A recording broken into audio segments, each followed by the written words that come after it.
Panong nagunanay kagkultan na to niya. Pinangasoy ko na heran pasinti ko. Karang kataring siya pasinti. Nansu pasinti ko. Kagkutata naman siya. No, niya kurma no may topak na doktor. Masud doktora sumenye. Good morning po, Doc. Ay, good morning to. Have a good day. Banabuhay na siya gaya laki. Dok, ako po yung pasyente nyo dati. Ikuan ko lang po yung gusto ko lang po ipa-review sa inyo yung ano po. Okay na po ba yung mga ultrasound ko? X-ray. Ay, kailan ngayon? Alam mo na, hindi na kita maalala sa dami kong pasyente. Oo.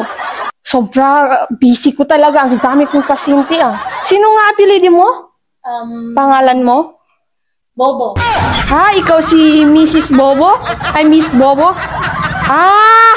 Heto, ang dami mong sakit, Miss Bobo. Kailangan mong magpa-opera, magpa-ultrasound ulit, at kailangan mo rin mag-MRI. Bakit po? Bayad ka na muna. 150,000 lang. Dok? Oo, 150 lang. 1,000? Oo! Talaga, Dok? Ganun lang kamura dito sa akin. Alam mo na. Legit dito, legit. Grabe naman yan, Dok. Kamahal. Hindi pa nga ako na ganyan na kamahal yung sinisingil mo sa akin. Sige na, Dok. Punta na lang ako sa ibang, Dok. 2,000 lang! 2,000! 100 lang! Loko-loko ka!